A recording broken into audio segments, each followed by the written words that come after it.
Assalamualaikum. Hai teman-teman, aku Leadyania Hasbilah Tazia, NPM A1 channel 19006. Di sini untuk memenuhi mata kuliah Kewirausahaan, aku di sini mau bikin minuman berbahan dasar mangga. Kalian penasaran aku mau bikin minuman apa?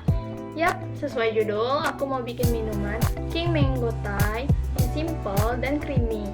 Kingmangothai ini juga bisa menjadi peluang usaha loh buat kalian di masa pandemi ini. Kalian penasaran gimana cara membuatnya?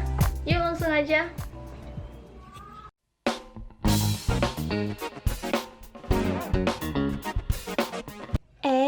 Sebelum lanjut, jangan lupa subscribe, komen, like, dan share juga ya guys, agar aku semakin semangat membuat video selanjutnya. Thank you!